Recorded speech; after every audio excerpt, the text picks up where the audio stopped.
What up, y'all? It's Jess. From the name of the video and the thumbnail, you already know what's about to happen here. So let's just cut all the fluff and get started, okay? Enjoy. Oh wait, I'm rushing. See, I'm already forgetting some shit. We're gonna have to bring that back, Let me show you your ingredients and we're gonna get started cooking, but you need to know what you need to use first, right? Right, let's go. Y'all see my little dance? Ooh, I can't dance. First item that we will be needing are pasta, the noodles. But yeah, get the noodles. I like to get the ones with the lines. I think that's what that R means. But yeah, noodles. I like Prego, traditional, but get what fits you, boo. Brown sugar. I know, weird, right? But yeah, you need this, real good. I do put meat in my dish. Right here we have some pork Italian sausages. Then I also have some ground beef here. It's frozen, y'all. We're gonna have real fun with this. Fun fact, I typically make this dish with turkey meat. So a ground turkey and then a turkey Italian sausage, like mild to high. I was feeling risque today, so we're doing ground beef and pork sausages.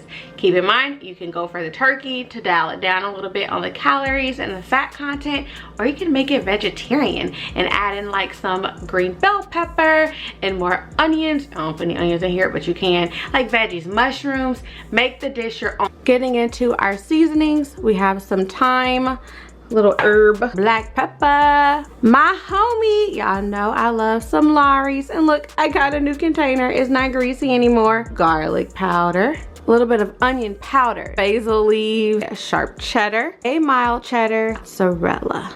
Adding some olive oil into the skillet that I forgot to show you all, and then plopping in our meat. Y'all, from get-go, I forgot it was frozen. So you'll see me kind of scraping off the part that's been thawed out from the heat and then flipping it over and doing that again. That's the easiest way to break down frozen meat in the skillet while you're cooking. But as I got a bit of it broken out, I just started adding in those seasonings that I did show you. No particular order, just a little sprinkle of it all. I'm a little heavy-handed with the pepper, if you can't tell.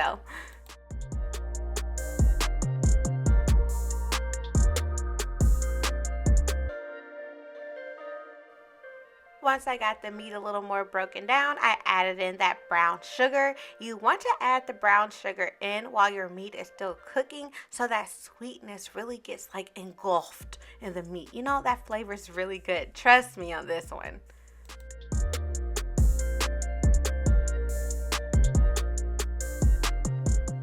So this is what your meat will look like once you have it all broken down and fully cooked. You see there's a bit of fat in the pan. So I went ahead and I put my Italian sausages on. You can do this earlier. And then I actually drained my beef to get rid of some of that fat. We definitely don't want all of that going into our pasta. At this point, my skillet is on like a medium-low heat, and I add in some of that tomato sauce, or pasta sauce if you can call it, to help the meat really absorb that flavor, and I let that cook for a few moments together. And yes, I was a fatty and had to taste it. It's so good. I can just eat it plain if I had to. But I take my noodles once they're done, and I add them to the pan that we'll be using to bake everything together, and add in this meaty mixture. Yum, yum, yum.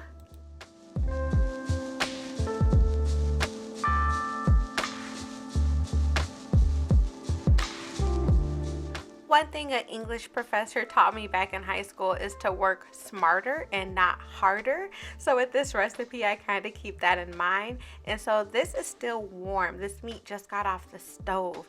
So I go in and I add my cheese in at this point. The heat from that meat kind of helps give the cheese an extra start to melting. So I go in and I add my mild cheddar, my mozzarella, my sharp cheddar, and I think I take enjoyment of this cheese mountain, but I get it all added in and then I mix it all up to give it a head start. You know, let's get that cheese melting early.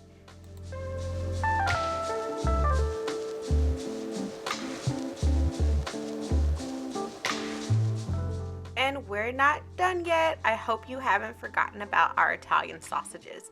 So once they're out of the water, I go in and I sear the top.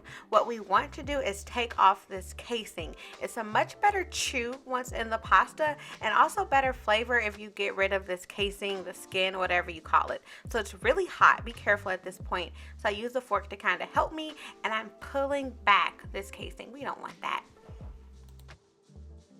And don't be lazy and skip this step. There will be a difference and you'll be upset. It won't be as good, trust me. Once all the sausage skin is off, I go in and I cut it up in nice small pieces. Add some olive oil to our original skillet that ground beef just came out of, and put the sausage right back in there. There's still a little bit of pasta sauce left over and some seasoning, so we want to brown the sausage in that same skillet to get that flavor. But yep, we just want to get it nice and brown. I also like to go in and add a little bit more of my tomato sauce or my pasta sauce at this point too. Not a lot, but it helps give the sausage some more taste, flavor, and look, we're nice and brown. We are almost done, and I'm pretty sure you all can guess what's next. Yep, you guessed it, we're adding in these Italian sausages to our mixture, getting it all nice and thoroughly mixed together so you have a little bit of sausage everywhere in the pan. And then after that, we're going in with our second bottle of tomato sauce or pasta sauce and making sure it's all moist. You don't want dry pasta, so don't be afraid to like dump that sauce in. It's okay.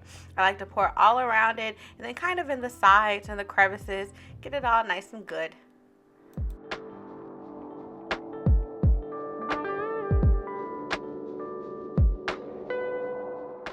So then I go in and I give it one last really good mix. Then I take my spatula and I flatten off the top of the pasta.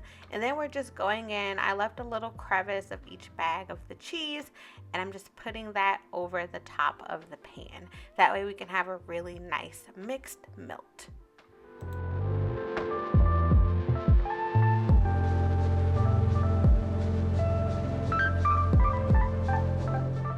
And now for the super easy part, you just cover with foil and you pop it in the oven. I bake mine at 425 degrees for about 45 minutes. And this is your final product. Y'all, it is amazing. I meant to show y'all a picture of it like out on my plate, on my fork, but I ate it. Sorry, but give this recipe a try and let me know how you liked it. Thank you so much for watching. If you're not a part of the family, please subscribe. Have a good day, everyone.